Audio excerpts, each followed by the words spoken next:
Hello bamikwano, mbalamusizzaako bakama bange mwenna. Mbeebaza okusubscribinga n'okulikinga video za Ssenga Fifi wano ku channel ye. Tuli mu program ey'ebirooto n'amakulu gaabyo. Program ebirooto n'amakulu gaabyo leero gye nzize nayo bamikwano. Era nga ndeese ebirooto 7 nga njagala omanye amakulu gaabyo. Ebirooto buba bubaka bwe tufuna we tubeera nga twebase. Ekirooto nnamba emu kigamba nti w'oloota nga osomoka ennyanja. Nkugambye w'oloota nga osomoka ennyanja munnange nno obwo bubeera buwanguzi. Bubeera buwanguzi mu nsonga ezimu, mu mirimu gyo, mu bulamu bwo oba mu bufumbo, kyonna ky'obeera ogoba mu biseera ebyo. Leero tuzze n'obubaka oba ebirooto n'amakulu gaabyo. Ekirooto nnamba 2, w'oloota nga ofudde oba nga ofiiriddwa, obwo nno buba bulamu na buwangaazi. Buli w'oloota nga ofiiriddwa oba nga ofudde buba bulamu na buwangaazi munnange. Tuzze n'ebirooto n'amakulu gaabyo. Bw'oloota nga weegatta n'omukyala gw'okwana, ngamba gw'omwami, ate naawe omukyala w'oloota nga weebase n'omusajja akukwana, ebyo nno biba bisiraani mu mukwano gwammwe. Era gw'omwami tosobola kukwana oyo mukyala n'omuwasa, era tosobola kkeera nkya n'omwebakako mu buntu. Kasita oloota omukyala ng'okwana ng'obadde omwebakako mu kirooto, mu buntu tosobola kkeera nkya n'omwebakako, era tosobola kkeera nkya n'omukwana n'omuwasa.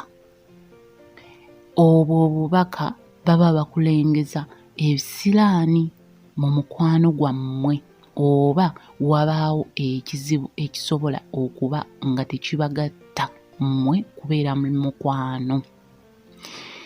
Tuzze n'obubaka ebirooto n'amakulu gaabyo ne Ssenga Fifi olunaku olwaleero. Bw'oloota ng'olwana n'omuntu oba ng'olwana n'abantu, oba ng'oli mukyala oba ng'oli mwami, naye ng'ekirooto kiraga nti mulwana, obwo nno munnange buba butabaazi nga bwe bukulumbye oba bwe bukwolekedde mu bulamu bwo.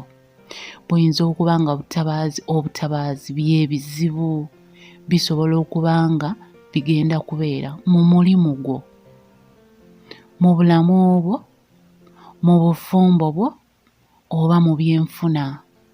Bubeera butabaazi oba bizibu, wabaawo akutabaala.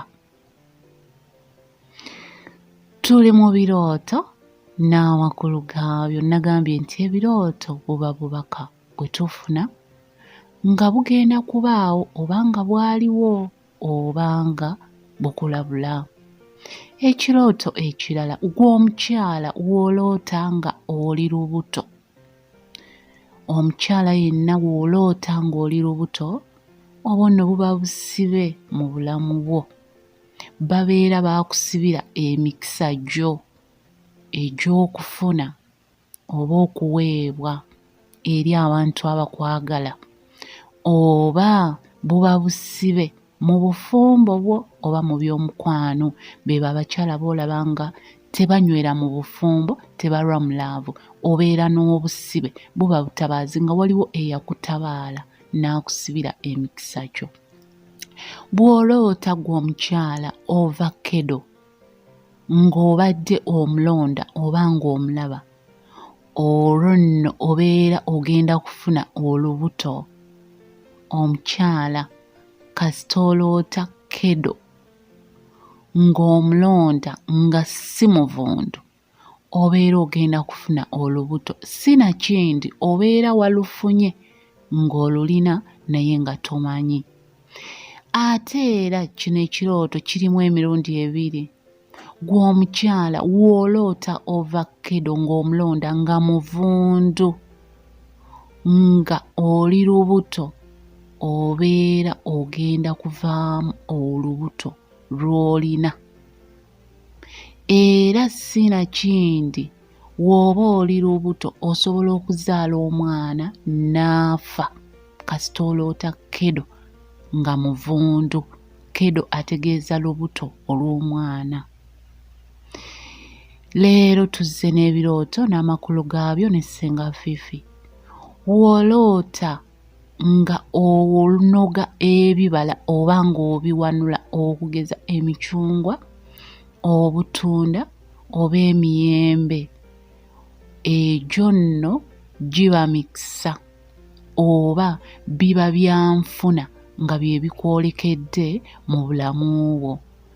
Zisobola okuba promotions mu mirimu gyo kubanga nkugambye giba mikisa. Bisobola okubeera emikisa mu mukwano gwo, katugeze ng'obiroose ng'obiwanula n'omuntu akukwana oba gw'okwana, gibeera mikisa eri omukwano gwammwe. Ebibala byonna w'oba obiwanula giba mikisa, kuba kuwanula mikisa. Ebibala kuba kuwanula mikisa, so mu bulamu bwo, mu bufumbo, ku mulimu gwo. Olwaleero mbadde mbalaga amakulu g'ebirooto. Mwebale kulaba vidiyo yange. Nsaba mu subscribing, mu liking.